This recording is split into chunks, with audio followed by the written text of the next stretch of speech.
झांसी में समाजवादी पार्टी के पूर्व विधायक देवनारायण सिंह यादव के द्वारा 19 वर्ष से 1000 से ज़्यादा सभी धर्म की बहनों से राखी बंधवाने के कार्यक्रम को प्रशासन से अनुमति न मिलने के कारण मजबूरन निरस्त कर दिया गया है। पूर्व विधायक ने अनुमति न दिए जाने के पीछे के कारण को गंदी राजनीति बताया है। उनका कहना है कि 21 अगस्त को प्रशासन ने भारत बंद होने की वजह से अनुमति नहीं दी, लेकिन उसके अगले दिन की अनुमति प्रशासन की तरफ से न दिए जाने से स्पष्ट है कि प्रशासन पर कोई बड़ी राजनीतिक दबाव है। देवनारायण सिंह यादव ने विरोधियों पर आरोप लगाते हुए कहा है कि भाई बहनों के पवित्र रिश्ते रक्षाबंधन को भी मनाने के लिए विरोधियों के द्वारा उनको रोका जा रहा है। ऐसा कोई कानून नहीं है कि किसी को बहनों से राखी बंधवाने के लिए रोका जा सके। उनका कहना है कि राजनीति करने के भी तरीके होते हैं, लेकिन सत्ता के नशे में विरोधियों के द्वारा तानाशाही रवैया अपनाया जा रहा है। उन्होंने अपनी बहनों को भरोसा दिलवाया है कि उनको भाई देवनारायण सिंह यादव हर बहन के घर जाकर राखी बंधवाने और उनका सुख दुख जानने के लिए पहुंचेगा। इसके अलावा उनके सहयोगी और समाजवादी पार्टी के कार्यकर्ता उनके प्रतिनिधि बनकर बहनों से घर घर जाकर राखी बंधवाएंगे। पूर्व विधायक ने बहनों से कहा है कि जब तक उनके जिस्म में जान है तब तक कोई भी ताकत इस सामाजिक कार्य को करने से नहीं रोक सकेगी। देखिए, हम लोग ये उम्मीद करते थे कि जिला प्रशासन हमेशा सहयोगी रहा सामाजिक कामों में, और ये कोई हम पहली बार नहीं कर रहे। पिछले 15-20 सालों से लगातार हमारा शादी के बाद रक्षाबंधन के कार्यक्रम को हम लोग करते रहे हैं। पिछली बार भी नेवाड़ी में हम लोग बड़े धूमधाम से किए और हर साल कर रहे थे, लेकिन अभी ये मजबूरी बताकर परमिशन नहीं दी जा रही है कि कल भारत बंद है, आंदोलन है सुप्रीम कोर्ट के किसी निर्णय के खिलाफ।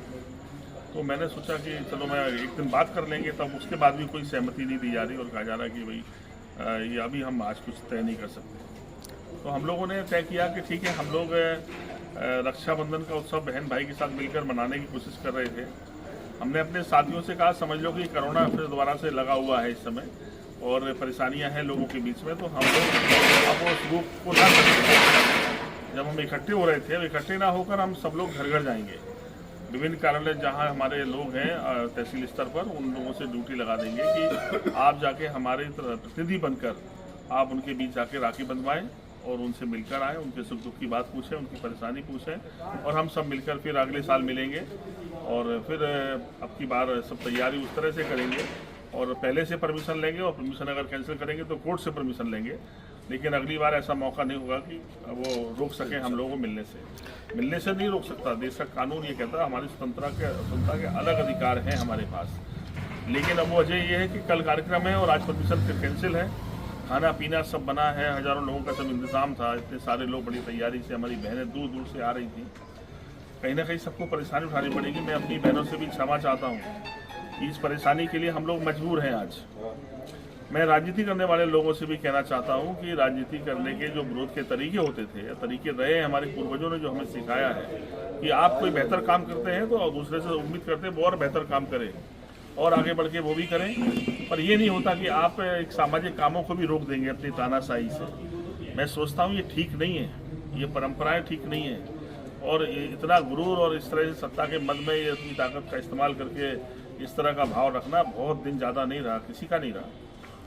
बहुत लोगों के विषय में आपने इतिहास में भी पढ़ा, बहुत सारे लोग हमारे धर्म ग्रंथ सिखाते रहे हमको कि रावण की तरह अहंकार नहीं होना चाहिए कि आप किसी दूसरे को जीने ही नहीं देंगे, मिलने ही नहीं देंगे, रक्षाबंधन भी नहीं मनाने देंगे। तो ये बहुत दिन जो भी कर रहा है ये अपने आप में बहुत गंदा और सोचनीय है कि कैसी राजनीति करना चाहते हैं आप, कहाँ ले जाना चाहते हैं लोगों के बीच में।